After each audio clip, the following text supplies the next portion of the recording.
Shrewd, Todie, and Lyzer the Miser by Bashevis Singer. In a village somewhere in the Ukraine there lived a poor man called Todie. Todie had a wife, Chandel, and 7 children, but he could never earn enough to feed them properly. He tried many trades and failed in all of them. It was said of Todie that if he decided to deal in candles, the sun would never set. He was nicknamed Shrewd Todie because whenever he managed to make some money, it was always by trickery. This winter was an especially cold one. The snowfall was heavy, and Todie had no money to buy wood for the stove. His 7 children stayed in bed all day to keep warm. When the frost burns outside, hunger is stronger than ever, but Chandel's larder was empty. She reproached Todie bitterly, wailing, "If you can't feed your wife and children, I will go to the Rabbi and get a divorce." "And what will you do with it? Eat it?" Todie retorted. In the same village, there lived a rich man called Lyzer. Because of his stinginess, he was known as Lyzer the Miser. He permitted his wife to bake bread only once in 4 weeks because he had discovered that fresh bread is eaten up more quickly than stale. Todie had more than once gone to Lyzer for a loan of a few gulden, but Lyzer had always replied, "I sleep better when the money lies in my strong box rather than in your pocket."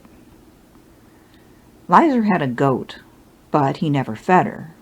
The goat had learned to visit the houses of the neighbors, who pitied her and gave her potato peelings. Sometimes, when there were not enough peelings, she would gnaw on the old straw of the thatched roofs. She also had a liking for tree bark. Nevertheless, each year the goat gave birth to a kid. Lyzer milked her, but, miser that he was, did not drink the milk himself. Instead, he sold it to others. Todie decided that he would take revenge on Lyzer and at the same time make some much-needed money for himself. One day, as Lyzer was sitting on a box, eating borscht and dry bread — he used his chairs only on the holidays so that the upholstery would not wear out — the door opened and Todie came in. "Reb Lyzer," he said, "I would like to ask you a favor. My oldest daughter, Basha, is already 15, and she's about to become engaged. A young man is coming from Yaniv to look her over. My cutlery is tin, and my wife is ashamed to ask the young man to eat soup with a tin spoon. Would you lend me one of your silver spoons? I give you my holy word that I will return it to you tomorrow." Lyzer knew that Todie would not dare to break a holy oath, and he lent him the spoon. No young man came to see Basha that evening. As usual, the girl walked around barefoot and in rags, and the silver spoon lay hidden under Todie's shirt. In the early years of his marriage, Todie had possessed a set of silver tableware himself. He had, however, long since sold it all, with the exception of the 3 silver teaspoons that were used only on Passover. The following day, as Lyzer, his feet bare in order to save his shoes, sat on his box eating borscht and dry bread, Todie returned. "Here's the spoon I borrowed yesterday," he said, placing it on the table together with one of his own teaspoons. "What is the teaspoon for?" Lyzer asked. And Todie said, "Your tablespoon gave birth to a teaspoon. It is her child. Since I'm an honest man, I'm returning both mother and child to you." Lyzer looked at Todie in astonishment. He had never heard of a silver spoon giving birth to another. Nevertheless, his greed overcame his doubt, and he happily accepted both spoons. Such an unexpected piece of good fortune! He was overjoyed that he had loaned Todie the spoon. A few days later, as Lyzer, without his coat to save it, was again sitting on his box eating borscht with dry bread, the door opened and Todie appeared. The young man from Yaniv did not please Basha because he had donkey ears. "But this evening another young man is coming to look her over. Chandel is cooking soup for him, but she's ashamed to serve him with a tin spoon. Would you lend me—" Even before Todie could finish his sentence, Lyzer interrupted. "You want to borrow a silver spoon? Take it with pleasure." The following day, Todie once more returned the spoon, and with it, one of his other own silver teaspoons. He again explained that during the night the large spoon had given birth to a small one, and in all good conscience he was bringing back the mother and the newborn baby. As for the young man who had come to look Basha over, she hadn't liked him either, because his nose was so long that it reached to his chin. Needless to say that Lyzer the miser was overjoyed. Exactly the same thing happened a third time. Todie related that this time his daughter had rejected her suitor because he stammered. He also reported that Lyzer's silver spoon had again given birth to a baby spoon. "Does it ever happen that a spoon has twins?" Lyzer inquired. "Why not?" Todie thought it over for a moment. "I've even heard of a case where a spoon had triplets." Almost a week passed by, and Todie did not go to see Lyzer, but on Friday morning, as Lyzer, in his underdrawers to save his pants, sat on his box eating borscht and dried bread, Todie came in and said, "Good day to you, Reb Lyzer." "A good morning, and many more to you," Lyzer replied in his friendliest manner. "What good fortune brings you here? Did you perhaps come to borrow a silver spoon?" "If so, help yourself." "Today I have a very special favor to ask.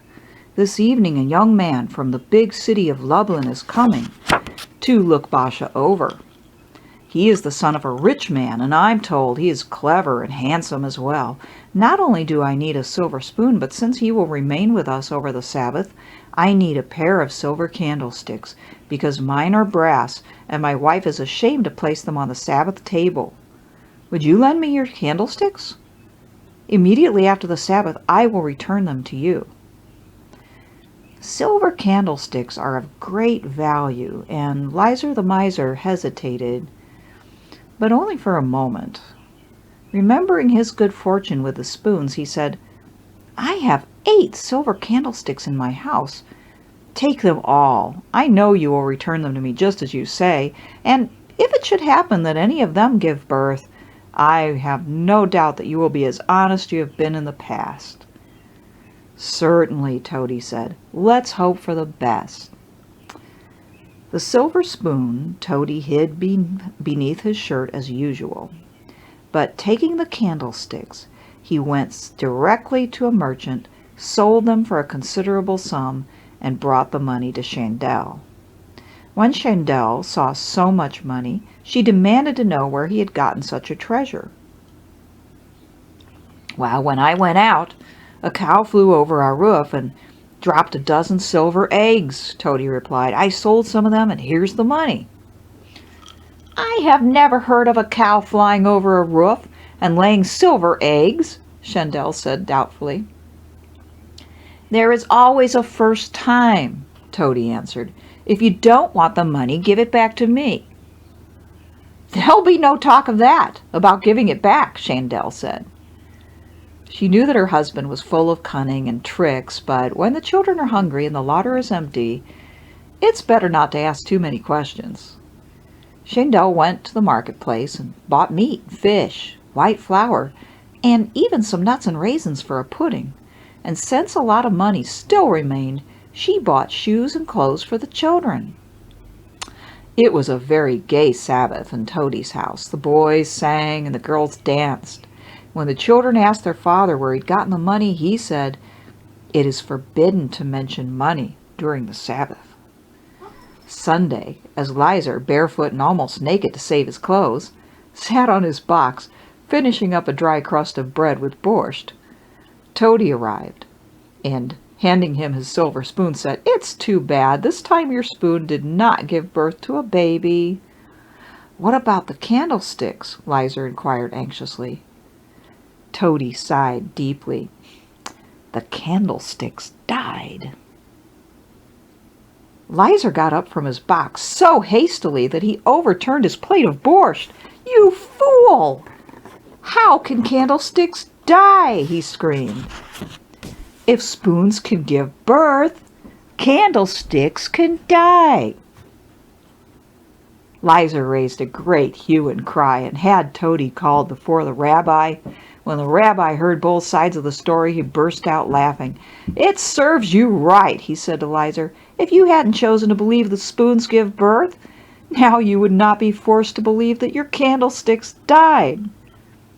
"But it's all nonsense," Lyzer objected. "Did you not expect the candlesticks to give birth to other candlesticks?" the rabbi said admonishingly.